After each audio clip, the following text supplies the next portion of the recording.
आप सभी को मेरा नमस्कार। जय श्री राम। आज मैं दशा माता के 5वें दिन की व्रत कथा सुनाने जा रही हूँ। कथा इस प्रकार है। एक राजा था, उनकी 2 रानियाँ थीं। रानी की प्यारी रानी को लक्ष्मी कहा जाता था और दूसरी रानी को रानी होने पर भी कुलक्ष्मी कहा जाता था। एक दिन लक्ष्मी रानी क्रोध होकर लकड़ी का पटाल ले मालिन के कपड़े पहनकर कोप भवन में जा लेटी। राजा ने लक्ष्मी से पूछा, तुम कोप भवन में क्यों पड़ी हो? तुम क्या चाहती हो? रानी बोली, कुलक्ष्मी को देश से निकाला जाए। कुलक्ष्मी रानी थी, इसलिए उसे निकाल देने से राजा की बदनामी होने का डर था। इसलिए रानी को पिहर छोड़कर आने की बात सोची गई। राजा ने पटरानी को एक रथ में सवार कराया और स्वयं घोड़े पर चढ़कर रथ के साथ चलने लगा। एक बीहड़ जंगल में पहुंचकर राजा ने रथ को रुकवाया। पालकी ढोने वाले को वहां से हट जाने को कहा गया। राजा रानी को उस जंगल में छोड़कर घोड़े पर सवार होकर अपने महल में आ गया। कुलक्ष्मी को बाट जोहते सारी रात बीत गई। रानी को प्यास लगी। वो रथ से उतरकर पानी की तलाश में चल दी। रानी ने आसपास पानी खोजा, परंतु उसे कोई जलाशय नहीं दिखाई दिया।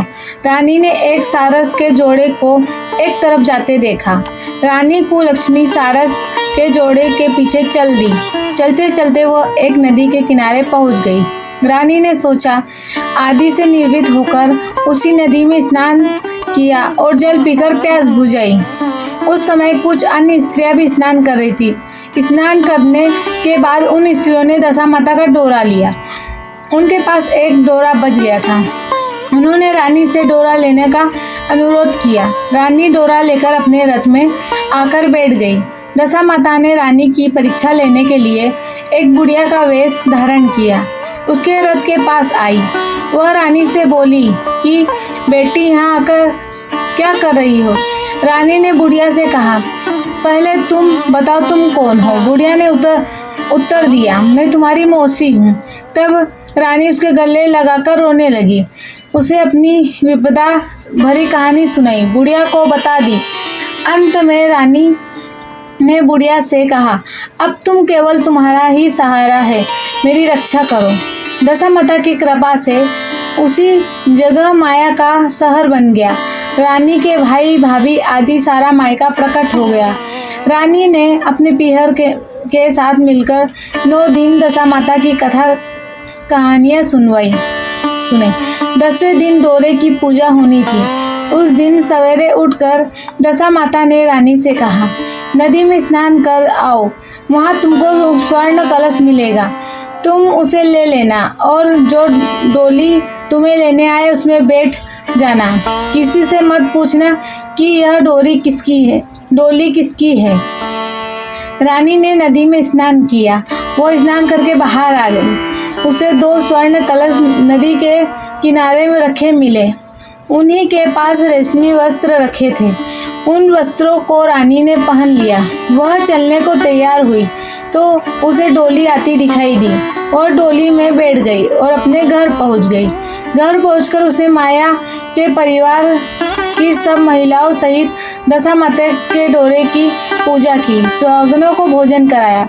इसके बाद उसने पारण किया। अब रानी अपने पीहर में आनंद पूर्वक सबके साथ मिलकर रहने लगी। इधर कुछ समय बाद राजा को रानी कुलक्ष्मी का ध्यान आया।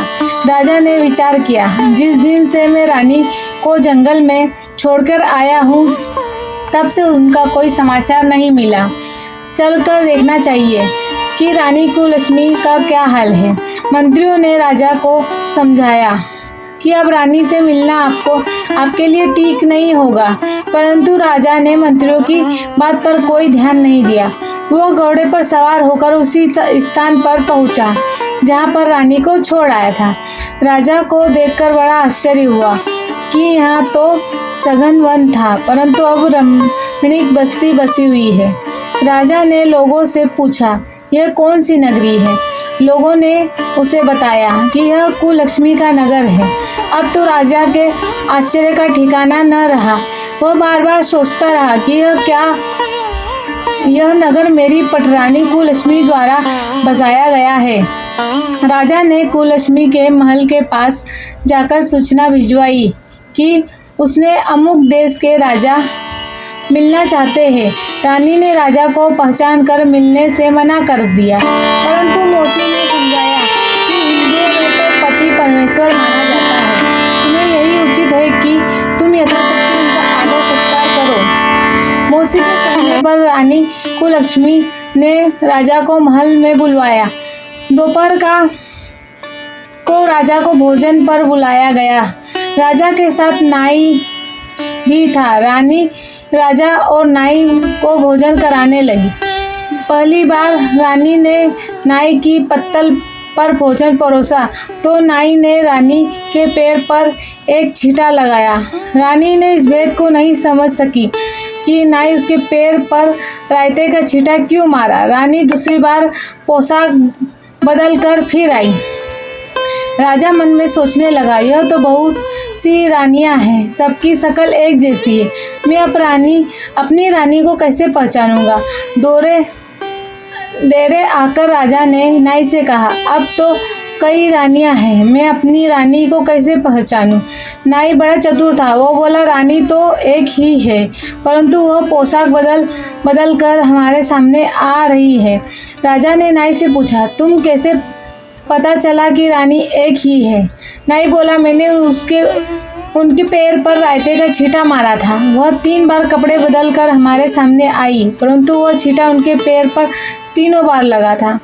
अगले दिन रानी ने राजा को अपने महल में बुलवाया। राजा को अपनी मेज पर बिठाकर खाने के लिए पान का बीड़ा दिया। पान खाकर राजा पलंग पर लेट गया और रानी उसके पैर दबाने लगी। राजा ने रानी से अपने किए के लिए क्षमा मांगी और रानी को अपनी राजधानी चलने को कहा। रानी ने कहा, आप मुझे किस मुंह से चलने को कह रहे हो? आप तो मुझे जंगल में अकेला छोड़कर चले गए थे। आप तो दूसरी रानी के कहने में आकर मेरा परित्याग कर चुके हैं। यह तो मेरी मौसी का किया हुआ है, उसी के कारण में यह सब वैभव मुझे प्राप्त हुआ है, वरना आप तो मेरा सर्वनाश कर चुके थे। राजा ने रानी को बहुत समझाया। तब रानी बोली कि मैं केवल एक शर्त पर आपके साथ चल सकती हूँ। आप मेरी मौसी से वरदान मांगोगे कि यह नगरी आपकी राजधानी के पास पहुँचा दे, जिससे जब मेरा मन चाहे मैं आपके पास रहूँ और जब जी चाहे मौसी के दिए महल में चली आऊँ। मौसी बड़ी दयालु है, संभव है कि वह हमारी बात मान जाए। राजा ने दशा माता मौसी से प्रार्थना की। मौसी राजा की बात मानकर दोनों शहरों को पास पास स्थापित कर दिया, मानो एक दूसरे के भाग हों। राजा ने दशा माता की कृपा का फल जानकर शहर में ढिंढोरा पिटवा दिया कि उसकी प्रजा दशा माता की पूजा किया करे। भगवती दशा माता ने जिस प्रकार कुललक्ष्मी पर दया करी, वैसे ही सब पर दया कर सब करे। अगर आपको मेरी यह कथा अच्छी लगे तो मेरे चैनल को लाइक करें, सब्सक्राइब करें और शेयर करें। धन्यवाद। जय हो दशा माता की।